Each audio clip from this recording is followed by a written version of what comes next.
माननीय प्रधानमंत्री जी, खनिज संसाधनों से समृद्ध राज्य, मनोरम पर्यटन स्थल रामगढ़ झारखंड से कक्षा 10वीं की छात्रा श्वेता कुमारी आपसे अपने प्रश्न का समाधान चाहती हैं। श्वेता, कृपया अपना प्रश्न रखिए।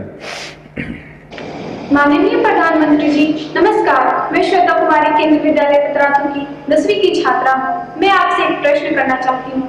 मेरी पढ़ाई में प्रोडक्टिविटी रात के समय अधिक होती है, पर सब मुझे दिन में पढ़ने को बोलते हैं। मैं क्या करूँ?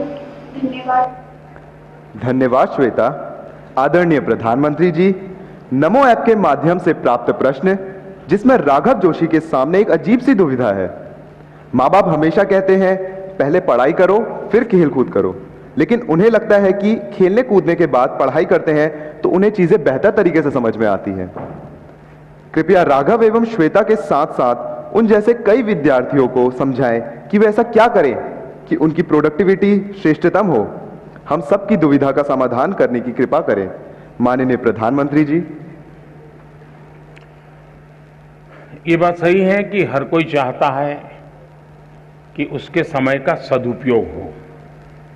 जिस काम के लिए समय लगाया है उसका उतना ही उसको लाभ मिले, और ये अच्छी सोच है और ये आवश्यक भी सोच है कि हमें हमेशा जागृत रूप से प्रयास करना चाहिए कि क्या मैं जो समय लगा रहा हूँ, मैं जो समय खपा रहा हूँ, उसका मुझे आउटकम मिलता है कि नहीं मिलता है।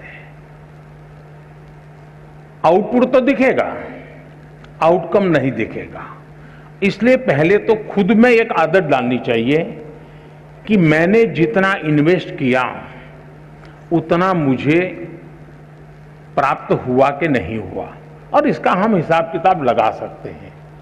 और ये आदत हमको डालनी चाहिए कि भाई मैंने आज मैथमेटिक्स के पीछे 1 घंटा लगा दिया, तो मुझे उस 1 घंटे में जो मुझे करना था वो मैं कर पाया या नहीं कर पाया।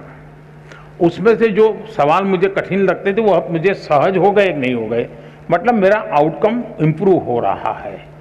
ये हमें एनालिसिस करने की आदत डालनी चाहिए। बहुत कम लोगों को एनालिसिस की आदत होती है।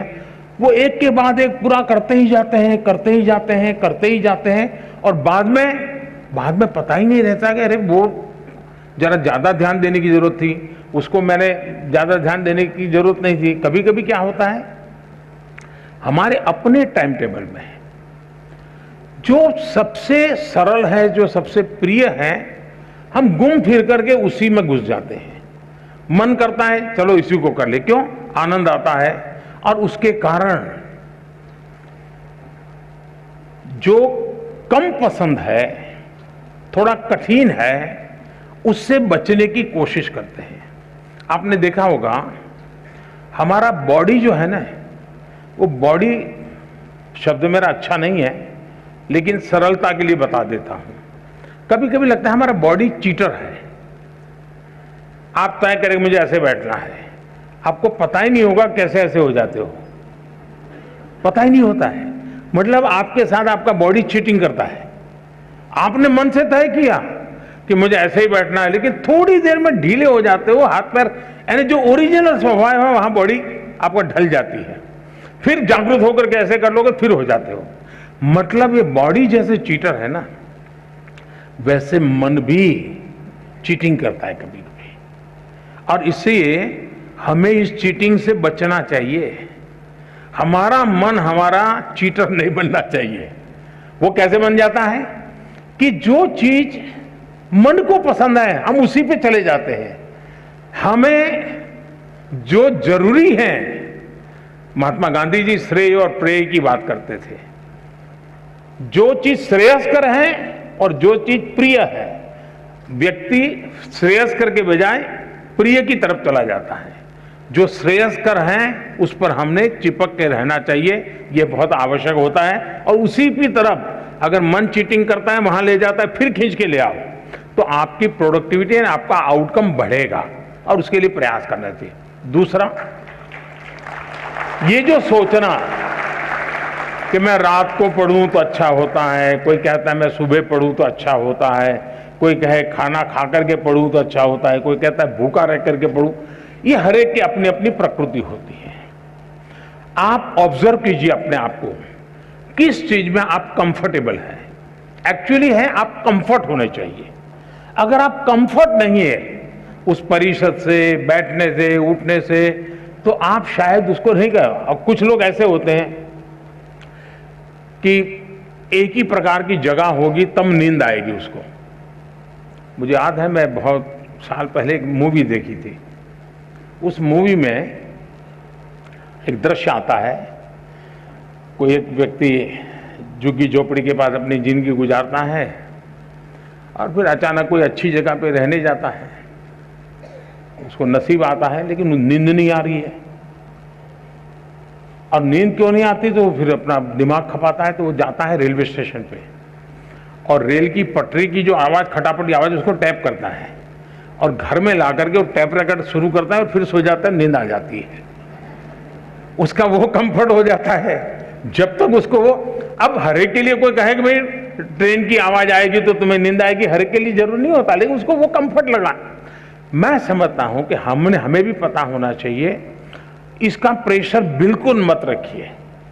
जिस चीज में आपको आनंद आता है,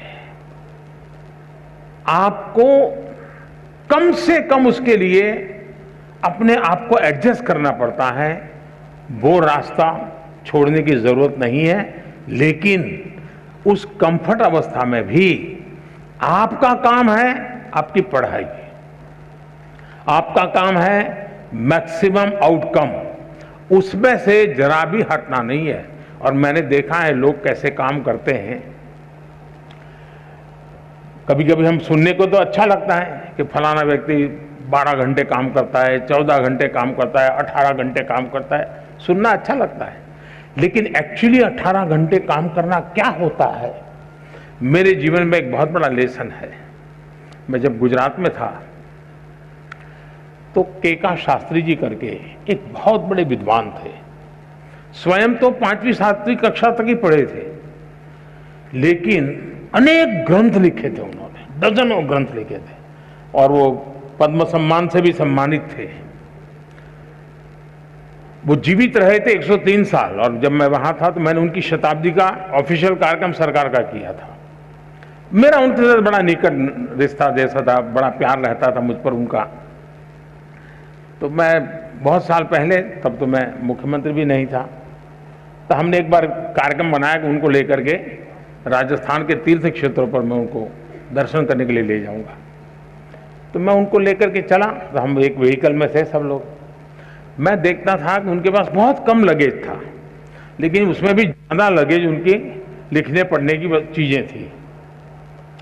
कहीं रेलवे का क्रॉसिंग आता था तो बंद हो जाता था, रुक जाना पड़ता था जब तक ट्रेन पारित नहीं होती, वो दरवाज़ा खुलता नहीं था, आगे बढ़ते नहीं थे। अब उस समय हम क्या करते हैं, हम या तो नीचे उतर के थोड़े टहलेंगे या कोई सिंह चना बेचता होगा तो लेकर के खाएंगे। हम अपना समय, मैं देखता था कि जैसे ही खड़ी हुई गाड़ी, वो अपने थैले में से कागज निकालते थे और एकदम से लिखना शुरू कर। तब उनकी उम्र मैं समझता हूँ 80 तो करीब पहुंच गई होगी। यानी समय का कैसे उपयोग करना, आउटकम किसको कहते हैं, मैं इतनी बारीकी से उनको देख रहा था। और शायद तीर्थ यात्रा के समय में रिलैक्स रहना, घूमना फिरना, देखना, बातें को सारा बाजू में अपना काम करते ही रहना, किसी भी परिस्थिति में करते रहना, मैं समझता हूं ये बहुत आवश्यक होता है। जीवन में इसे बहुत कुछ मिलता है।